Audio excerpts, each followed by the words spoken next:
오늘 하나님의 말씀의 제목은 어떻게 살 것입니까? 라는 제목으로 말씀 묵상하겠습니다. 어제 조선일보에 보니까 연세대 심리학과 황상민 교수께서 말폭탄이 명절을 망친다 하는 그런 글이 있었습니다. 여러분들 읽어보신 줄 압니다. 간단히 소개해드리면 명절에 부부간의 트집을 잡지 말라. 그렇습니다. 보통 아내들이 음식을 많이 하고 하기 때문에 힘듭니다. 남편들이 잘 도와주고 해야지 안 도와주면 괜히 화가 납니다. 그래서 서로 화나지 않게 트집을 서로 간에 친가 처가 간에 트집을 잡지 말라 하는 이야기입니다. 그리고 두 번째 이야기는 며느리 면박 주기. 시어머니가 며느리가 늦게 온다고 며느리가 전화합니다. 아이고 어머니 길이 막혀서 좀 늦게 갑니다. 어머니가 아야 일찍 나서야지 늦게 나서니까 그런 거 아니냐 이러면 아주 곤란해진다는 것이죠. 집에 갈 때도 돌아갈 때도 야 하룻밤 더 자고 가라 벌써 가니 그러면 이제 며느리가 속으로는 아 우리 친정에도 가야 되는데 싶어서 마음에 부담을 갖는다는 것이죠. 그래서 부담을 주지 말라. 아마 이건 시어머니들이 읽어보셔야 될 것 같아요. 신문을 크게 복사를 해서 가실 때 한번 가져가십시오. 이런 게 신문에 있다고. 그 다음에 세 번째는 동서지간에 자기 과시하기. 동서지간에 월급은 얼마 받느냐, 아파트는 어떻게 하느냐, 애들 공부는 잘하느냐 이런 거를 물어서 마음 상하는 일이 없었으면 좋겠다는 이야기입니다. 그 다음에 네 번째는 총각 처녀 이야기입니다. 이번에는 취직을 해야지 그래야 장가를 가지 하다든지 또 처녀에게 이 시집 가야지 왜 안 가니 그런 이야기를 한다든지 그러면 부담을 갖는다 하는 이야기입니다. 말폭탄이 명절을 망친다. 제목이 아주 멋있습니다. 그래서 아주 공감했습니다. 우리가 명절에 좋은 날이니까 서로 기쁘고 즐거운 날이 되었으면 좋겠습니다. 제가 이제 이번 주간에 읽은 책 조금 내용을 읽었는데요. 그 기독교 세계관과 현대사상이라는 제임스 사이어 교수가 쓴 책입니다. 읽어봤는데요. 우리가 어떤 안경을 끼느냐에 따라서 이 세계관이 달라집니다. 그래서 우리 기독교 세계관과 또 기독교 아닌 분들의 그 보는 눈이 시각이 완전히 다릅니다. 그래서 기독교 세계관과 현대사상의 그런 그 책에서 우리 몇 가지 현대사상을 쭉 이야기하는데요. 첫 번째, 맨 처음엔 기독교 유실론이 나옵니다. 우리가 믿는 하나님에 대해서 쭉 나오고요. 두 번째는 이신론. 이신론은 이성으로 판단해서 우리 인간이 이해할 수 있는 부분만 합리적으로 신을 믿는 것이죠. 세 번째는 자연주의입니다. 자연주의에서는 하나님보다는 물질이 앞서고 우주가 핵심 개념입니다. 그래서 신은 없다 하는 쪽으로 가고 있습니다. 진화론도 이런 사상에서 나온 것 같습니다.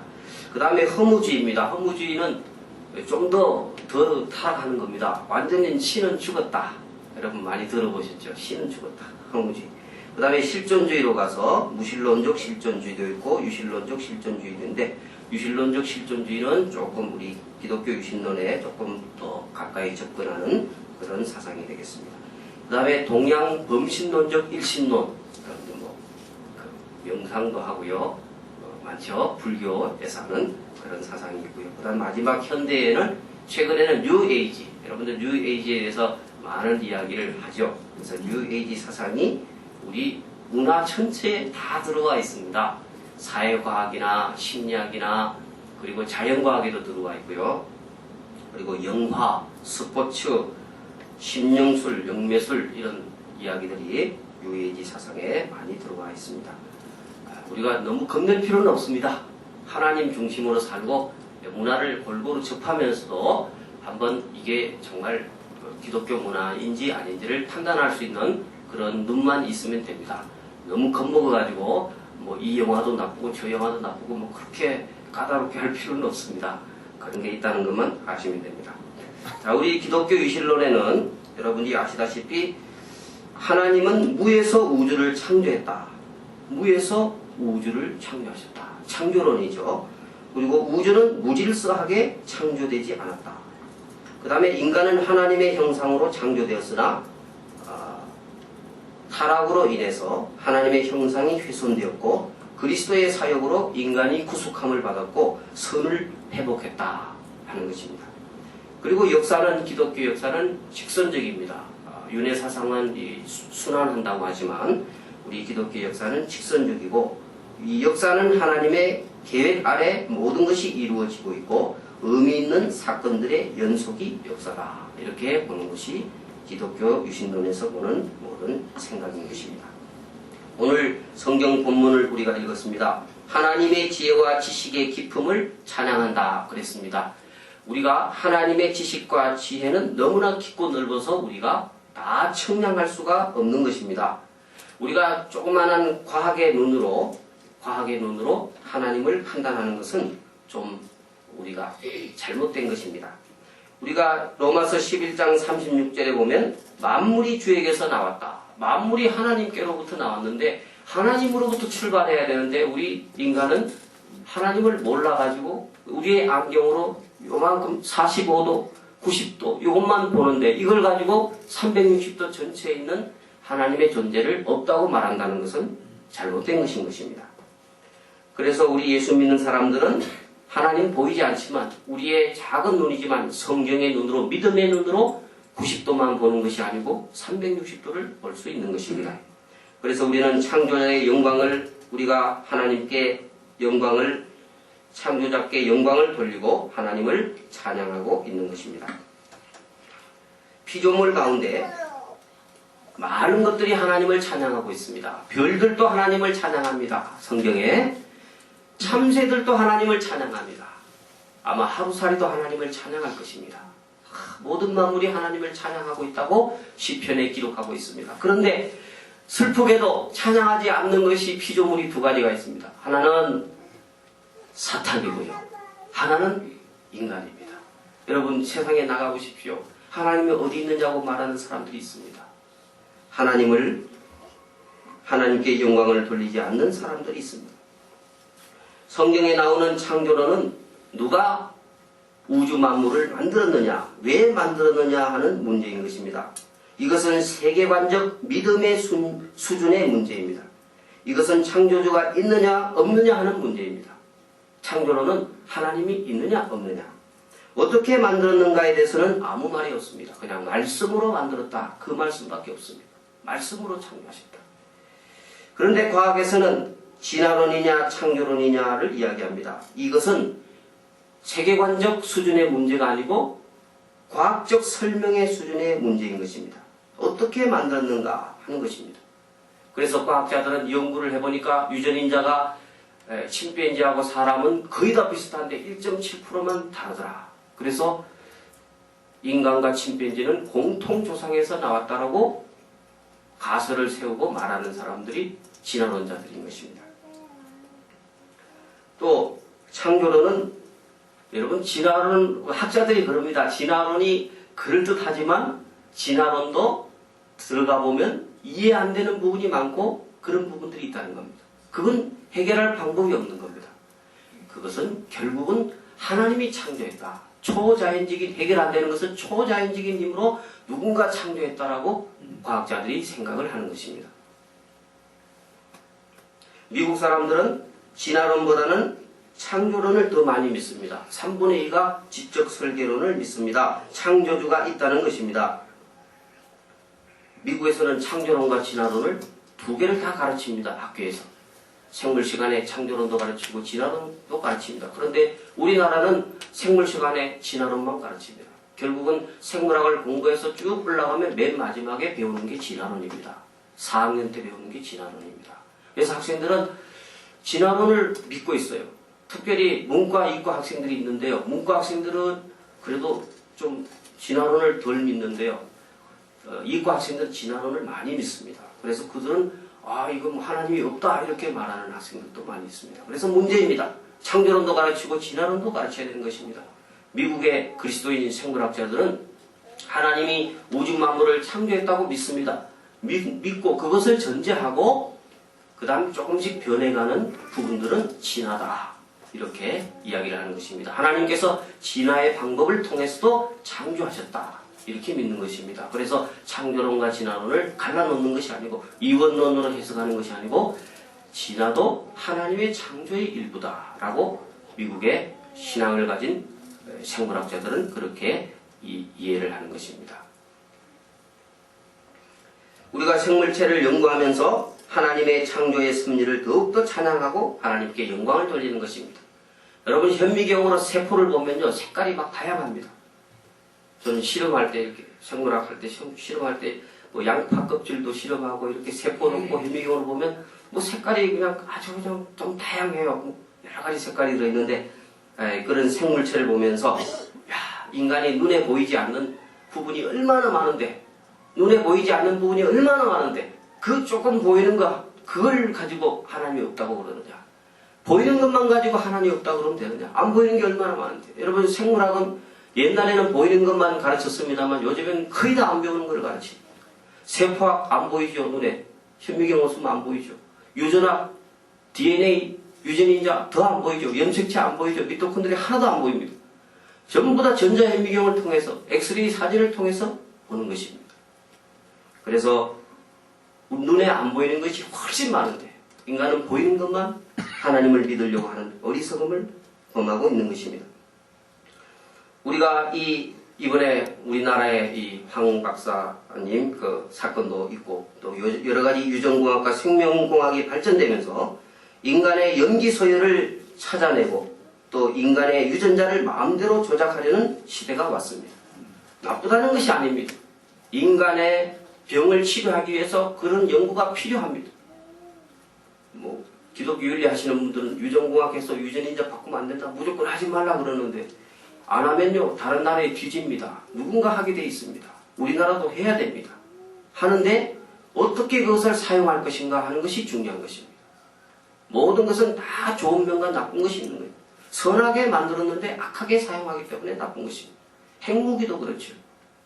그래서 우리는 하나님의 창조하신 것을 연구하고 발견하고 또 찬양하고 감사하면서 그것을 우리 인간의 복지를 위해서 건강을 위해서 치료함에 있어서 좋은 곳에 선하게 사용해야 할 것입니다. 오늘 본문 말씀 속에서 모든 것을 창조하신 하나님께 감사하며 하나님께 영광을 돌리라 그랬습니다. 우리 인간의 삶의 목표가 뭡니까? 하나님께 영광을 돌리는 것입니다. 하나님께 영광을 돌리는 것이 무엇입니까? 오늘 간단히 몇 가지만 살펴보겠습니다. 첫째로 우리가 예배를 통해서 하나님께 영광을 돌릴 수가 있습니다. 만물을 창조하시고 우리를 구원하기 위해서 아들 하나님을 보내신 그분께 우리는 감사와 최상의 경의를 표하는 것입니다. 예배란 무엇인가? 피조물인 인간이 창조주 되신 하나님께 최상의 경의를 표하는 행위가 예배인 것입니다. 그래서 우리는 예배를 드릴 때 누워서 예배를 드리지 않죠. 이렇게 옷을 단정히 입고 예쁘게 앉아서 하나님께 예배를 드리는 것입니다. 모세 시대 때에 성막이 있었습니다. 우리 학생들이 이번에 성막을 보고 왔는데요. 구약 성경에 있는 말로만 듣던 성막을 직접 가보고 왔습니다. 들어가서 이렇게 봤습니다. 성막을 딱 들어가면 제일 처음에 번제단이 있습니다. 큰 2m 이상 되는 가로 세로 되는 번제단, 금으로 만든 번제단이 있습니다. 번제단 위에 희생양이 하나 누워 있습니다. 그 양은 깨끗한 양이어야 합니다. 흠이 없습니다. 하나님께 바쳐지는 양은 깨끗해요. 그 희생양으로 오신 분이 예수 그리스도입니다. 예수님은 죄가 없는 분입니다. 하나님이신 동시에 죄가 없는 인간은 예수밖에 없는 것입니다. 모든 인간은 다 죄인입니다. 죄인은 인간을 구원할 수가 없습니다. 하나님이 인간을 구원합니다. 하나님인 동시에 인간이면서 죄 없는 인간, 그분은 이 세상에 한 분밖에 없습니다. 그분이 예수 그리스도신데 그분이 우리의 희생양이 된 것입니다. 그래서 그 희생양이 흠과 티가 없는 것처럼 우리도 하나님께 예배를 드릴 때 희생양인 것입니다. 우리가 깨끗한 헌금으로 또한 깨끗한 마음으로 깨끗한 의복으로 하나님께 예배를 드리는 것이 하나님께 영광을 돌리는 것입니다. 그래서 우리는 예배를 드리기 위해서 많은 것을 준비합니다. 여러분 제가 한번 이 몇 가지 살펴봤습니다. 우리가 오늘 예배를 드릴 때 얼마나 준비를 많이 합니까? 주보를 만듭니다. 주보도 한두 시간 안 되더라고요. 우리 간사님 주보하는데 몇 시간 걸립니다. 고치고 또 고치고 또 고치고. 예. 또 목사님 설교를 준비하십니다. 일주일 동안 여러분 생각합니다. 하루 이틀 무엇을 설교할까 생각합니다. 설교 본문을 잡습니다. 본문 주석을 읽어보고 해석합니다. 또 거기에 맞는 예화도 붙입니다. 관계되는 서적도 읽어봅니다. 예. 우리 목사님 설교하실 때 책을 굉장히 많이 사보시더라고요. 지난번에 보니까 책 막 3권, 4권 사가지고. 설교가 뭐 몇 시간 만에 되는 게 아닙니다. 며칠 동안 준비를 해야 할 수 있는 것이 설교인 것입니다. 이렇게 준비하죠. 그 다음에 우리 의자 준비하죠. 우리 집사님들 아침에 일찍 오셔서 식사도 못 하시고 오셔서 의자를 전부 놓으시고 주고 접으시고 또 매주 또 특송 연습하시죠. 오케스트라 반주와 피아노 반주 이렇게 참 매주 봉사하시죠. 예. 동영상 촬영하시죠. 예. 우리 교회 정말 잘 되어 있습니다. 동영상 모든 중요한 것이 인터넷에 우리 우리 교회 홈페이지에 다 들어있습니다. 진짜 잘 되어 있습니다. 우리 교회.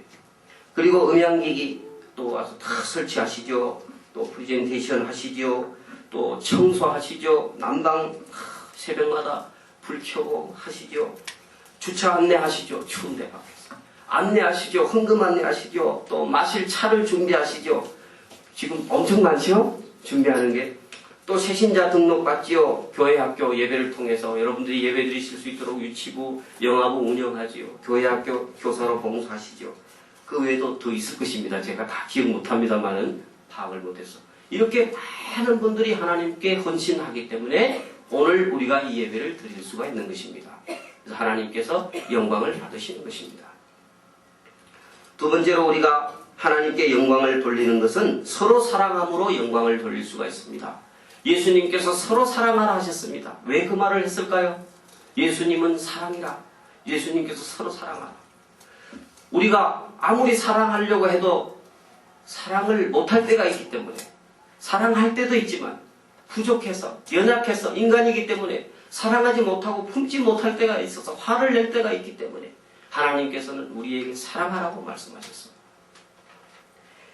요한일서 3장 14절 형제를 사랑함으로 사망에서 옮겨 생명으로 들어간다고 말씀하셨습니다. 여러분 왜 우리가 사랑하기가 어려울까요? 각자 한번 생각해 보시오. 답이 여러 가지가 있을 것입니다. 왜 우리가 사랑하지 못할까요? 상대방의 허물이 보이기 때문에 사랑하지 못하는 겁니다. 내가 그분의 허물이 보이기 때문에 사랑하지 못하는 겁니다. 그렇죠?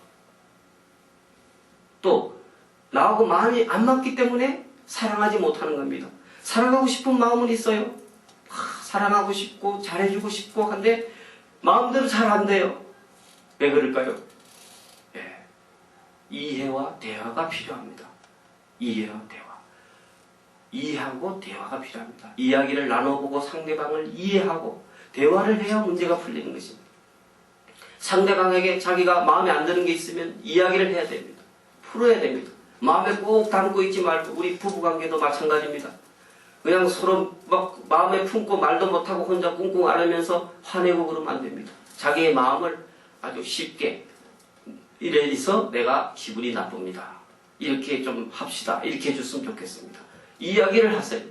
이야기를 하면 상대방도 그래서 그렇구나 이해를 합니다. 이해를 하고 자기도 이러한 부분이 불편하다. 이걸 또 좀 이해했으면 좋겠다. 그래서 대화를 통해서 이해가 되는 것입니다. 그러면 사랑할 수 있습니다. 그래서 우리 주님께서는 사랑하라고 말씀하셨습니다. 서로 격려가 되는 좋은 말을 함으로 우리 가정이 더 아름다운 가정, 우리 사회가 아름다운 사회가 될 수가 있는 것입니다. 격려를 많이 해야 됩니다. 여러분 일하는 사람들은 상사가 격려해 줄 때 힘을 얻습니다. 상사가 말 한마디 격려해 줄 때. 보너스 돈이 문제가 아니고 그죠? 우리 회사에서 보너스 주죠. 잘하라고 격려하는 차원에서 주는 것이죠. 그래서 우리가 격려하고 서로 사랑할 때에 하나님께 영광을 돌릴 수가 있는 것입니다. 세 번째는 예수님을 닮아감으로 하나님께 영광을 돌릴 수가 있습니다. 예수님의 성품은 한마디로 온유하심입니다. 온유하심. 여러분들 우리 자신을 한번 청진기로 한번 대고 저도 이 정도면 나도 온유한 것이지 하고 생각할 때가 있습니다. 나도 남들보다는 화를 덜 내지, 남들보다는 착하지 이렇게 혼자 진단을 합니다. 그런데 어떨 때 보면 온유하지 않을 때가 있습니다. 화낼 때가 있습니다. 내가 왜 이럴까? 이럴 때가 있습니다. 우리가 신이 아니기 때문에, 예수님이 아니기 때문에 지금 성화되어가는 중간 단계에 있기 때문에 그렇습니다. 그때마다 우리는 회개하고 하나님 나를 온유한 사람으로 만들어 주십시오. 나를 도와주십시오. 주님 닮기를 원합니다. 이렇게 기도할 때에 하나님께서 부족하지만 우리를 받으십니다. 영광을 받으십니다. 그래 됐다. 너희 자세가 됐다. 하고 말씀하시는 것입니다. 우리가 예수님을 닮고 우리는 우리의 제자들을 길러내야 하는 것입니다. 우리 가정에, 우리 학교에, 우리 교회에 제자들이 있습니다. 예수님을 닮도록 그들을 잘 인도해야 하는 것입니다. 제자 훈련을 하라고 우리 주님은 명령하셨습니다. 그렇기 때문에 우리가 구역장의 역할, 교사의 역할 굉장히 중요합니다. 하나님이 그 일을 통해서 영광을 받으시는 것입니다. 소홀히 할 수 없는 일입니다. 열심히 우리가 감당해야 하는 것입니다. 네 번째로는 우리의 은사로 남을 섬기라고 하셨습니다. 우리가 하나님께서 주신 은사가 있고 기술들이 있습니다. 이 은사로 우리는 교회에서 봉사하고 하나님께 영광을 돌리는 것입니다. 여러분들 저기 등산 가가지고 그냥 세월을 보내는 분들이 있어요. 얼마나 안타까운지 모릅니다. 자기 분명히 기술이 있습니다. 운전도 할 수 있고 뭔가 할 수 있습니다. 교회 가서 봉사하면 되잖아요. 사회 가서 봉사하면 되잖아요. 뭔가를 할 때 보람을 얻는 것입니다. 아무 보람도 없이 나이 은퇴했다고 산에 가서 괜히 등산하고 왔다 갔다 그러고 맨날 그냥 내가 옛날에는 이랬는데 하고 그럴 필요가 없는 것입니다. 하나님이 우리에게 주신 기술과 은사로 봉사하는 것입니다. 저 강변역 근처에 가면 외국인 근로자 선교회가 있습니다. 저를 한번 방문해 본 적이 있습니다. 거기 가면 외국인 근로자들이 와서 거기에서 예배를 드립니다. 주간에 얼마나 힘들게 일했겠습니까? 한국 사람들보다 더 힘든 일을 하죠. 그리고 교회에 와서 위로를 받는 겁니다. 찬양을 통해서, 말씀을 통해서 위로를 받습니다. 거기는 아랍어 예배가 있습니다. 필리핀 사람들을 위한 영어 예배가 있습니다. 몽골 사람들도 많습니다. 몽골어 예배가 있습니다. 그리고 중국어 예배도 있습니다. 이런 다양한 사람들이 모여서 예배를 드리는 것입니다. 여러분 몽골어도 재미있겠더라고요. 우리 찬양하는데 노래는 똑같은데 말이 좀 다르잖아요. 근데 몽골어도요. 우리가 몽골 쪽에서 와서 그런지요. 읽는 거는 금방 읽겠더라고요. 이렇게 발음 몇 개 하면요. 몽골어가. 그리고 어순이 우리하고 똑같아요. 그래서 몽골어도요. 한 6개월이면 보통 사람들이 할 수 있겠더라고요. 그래서 이렇게 많은 사람들이 봉사를 하고 있습니다. 그래서 그분들이 이제 예배를 드리고 나오면 밥을 공짜로 다 줍니다. 성교에서 밥 주고 이발 다 시켜주고 아픈 사람 약 지어주고 침 놔주고 그렇게 봉사를 하시더라고요. 다른 교회 교인들인데 예배 드리고 오셔가지고 그렇게 봉사하는 것을 보았습니다. 우리가 하나님께 받은 은사로 이렇게 봉사하실 때에 예수님께서 기뻐하십니다. 내가 병들었을 때 너희들이 나에게 도와줬다. 나를 치료해 주었다. 내가 감옥에 있을 때 너희들이 나를 위로해 주었다. 이 말씀, 이것이 바로 예수님이 하신 말씀인 것입니다. 우리가 모두가 섬김으로 복음을 전하고 하나님께 영광을 돌릴 수가 있는 것입니다. 결론의 말씀입니다. 이 하나님의 영광을 위해서 우리는 우선순위가 바뀔 수 있습니다. 또 우리는 이 일을 위해서 우리의 인생의 목표가 바뀔 수 있습니다. 또 우리 인간관계가 예수 믿기 이전보다 바뀔 수 있습니다. 이제는 자신을 위해서 살기보다 하나님을 위해서 살 것을 선택하게 됩니다. 어떻게 살 것입니까? 하는 이 질문에 우리가 응답하는 우리 모두가 되시기를 바랍니다. 기도하시겠습니다.